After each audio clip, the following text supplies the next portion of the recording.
Hey YouTube, this is Tyrone Fields with G3fabworks here in Stanford, Kentucky.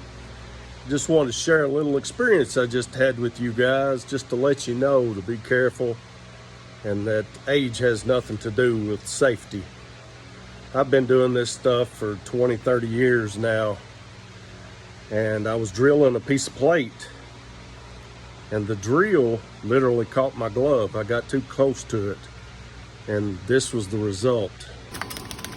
This is what happened. It bound up and it ripped a leather glove, welding glove, literally off of my hand.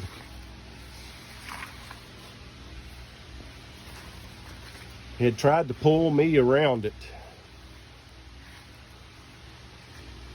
but luckily I was strong enough to stall it enough that it ripped the glove off. In the process, it tried to pull the drill press over on top of me.